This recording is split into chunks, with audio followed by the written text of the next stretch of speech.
Assalamualaikum warahmatullahi wabarakatuh. Waalaikumsalam warahmatullahi wabarakatuh. Ya, jadi kami di sini ingin membuat video tentang perbedaan antar budaya. Karena di Indonesia ini tentunya banyak sekali budaya dari Sabang sampai Merauke yang tentunya pasti kan berbeda-beda juga. Nah, kebetulan kami berempat ini juga berasal dari daerah yang berbeda dan dengan budaya yang berbeda juga.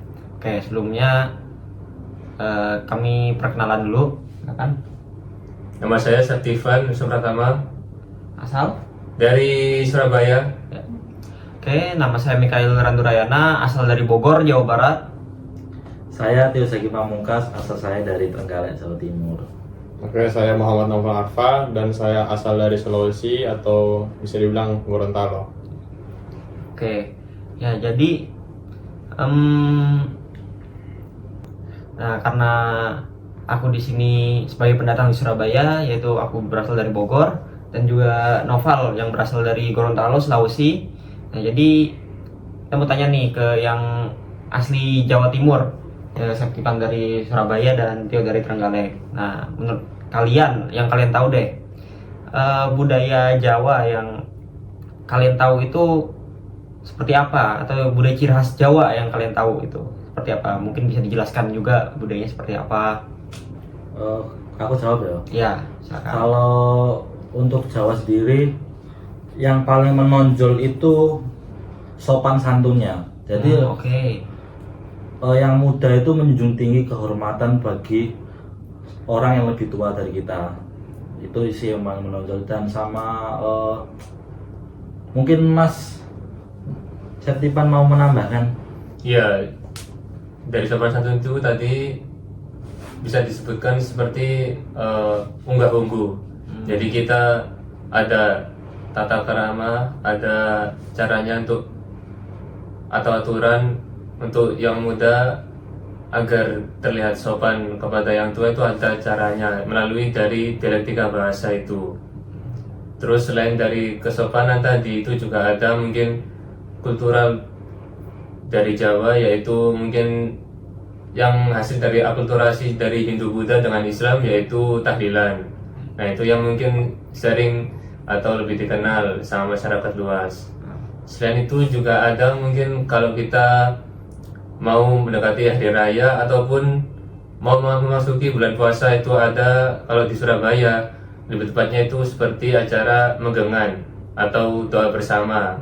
Nah, tujuan dari doa bersama itu ya tidak lain dan tidak bukan itu untuk mengharap datangnya kebaikan, agar rahmat dari Tuhan Yang Maha Esa ini ya turun ke kampung kita, ke kampung yang mengadakan kegiatan doa bersama itu tadi. Ya itu yang saya ketahui. Oke. Ya ini menarik ini yang disebutkan Septipan tadi, yaitu menggengan ya. Iya. Ya, yaitu ketika menyambut bulan suci Ramadan ya. Betul? Ya, Ya. sama mau nanti hari raya juga.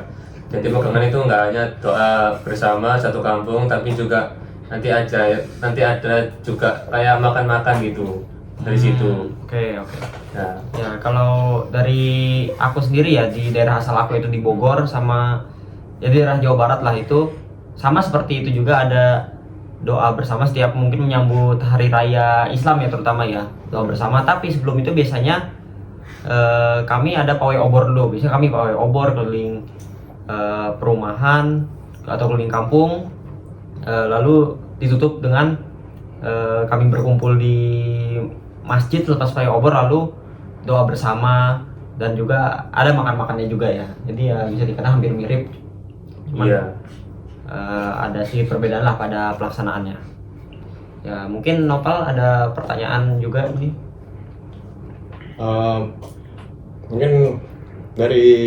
Mungkin di sini gue bakal pakai logat gue sendiri. Oke. Silakan. Mungkin di sini kita mau bicara mungkin dari Mikael bicara tentang budaya. Mungkin dari kita itu pengen nanya tentang kan gue sendiri kan dari luar Jawa, dari luar Pulau Jawa lah. Ya dari Sulawesi ya. Ya, dari Pulau Sulawesi. Nah, aku itu pengen tahu cara bisa apa ya? Tahu lah tentang bahasa Jawa itu kayak gimana, kan gue sebagai dari luar Jawa, ya pengen tahu gitu cara memahami bahasa-bahasa Jawa yang kita tidak mengerti, no.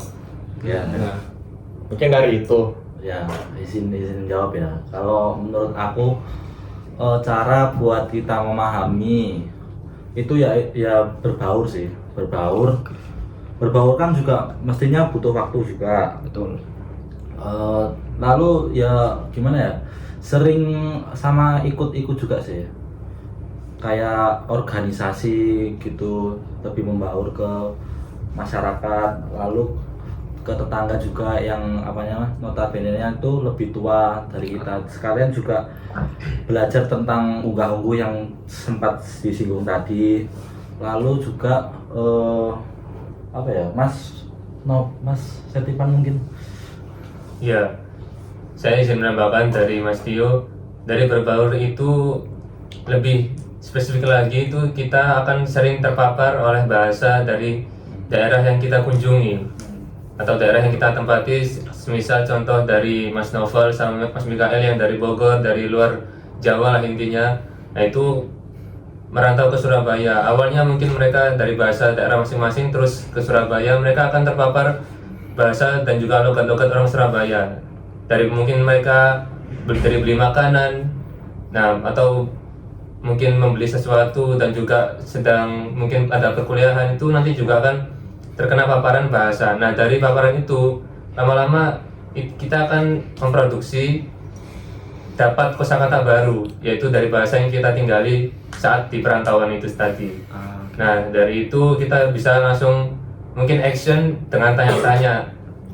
Tanya ini artinya apa, terus kalau saya tanya A terus jawabannya B, apakah benar atau tidak, apakah tidak menyinggung lawan bicara saya, seperti itu. Itu tambahan dari saya. Berarti kuncinya itu berbaur ya dengan masyarakat Ya, lokal ya. betul. Oke. Ya. Mungkin mungkin kalau dari awal orang Sulawesi datang ke Jawa, mereka kan bakal bercakapan dengan orang Jawa, mungkin dari gue mungkin pakai logat gue sendiri gitu. Ya. Nah, itu caranya supaya apa ya, kita ngobrol sama orang Jawa itu bisa nyambung, itu kita kayak gimana gitu. Kan gue pakai bahasa logat gue sendiri, dan dari Mas Septipan pakai bahasa Jawa gitu. Nah, caranya itu gimana supaya kita bisa ngerti sama lain gitu. Oke. Caranya yang pertama ya kita dengan ngerti latar belakang masing-masing, dan awal pembicaraan tentu kita mesti paham bahasa masing-masing, yaitu bahasa pemersatu kita, bahasa Indonesia. Nah, dari situ kita bisa mulai mengenal dari lawan bicara kita, saling mengenal latar belakangnya. Nah, mungkin dari orang yang perantauan mungkin harus lebih ada action atau daya ketertarikan untuk mempelajari bahasa yang sedang dia tinggali, atau bahasa di tempat yang ia tinggali saat di perantauan. Supaya apa? Supaya dia bisa menyesuaikan diri dengan lingkungannya, supaya dia juga bisa survive, dan yang lebih mudahnya lagi dia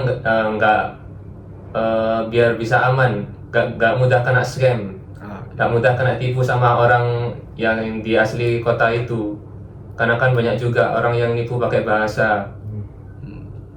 Jadi takutnya kalau kita nggak survive yang orang perantauan itu, ya takutnya itu tadi dia bisa kena tipu ataupun mungkin jadi kurang update juga.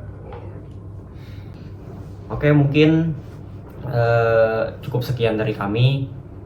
Jika ada kesalahan, mohon maaf. Ya. Oke, assalamualaikum warahmatullahi wabarakatuh. Salam persatuan. Waalaikumsalam warahmatullahi wabarakatuh.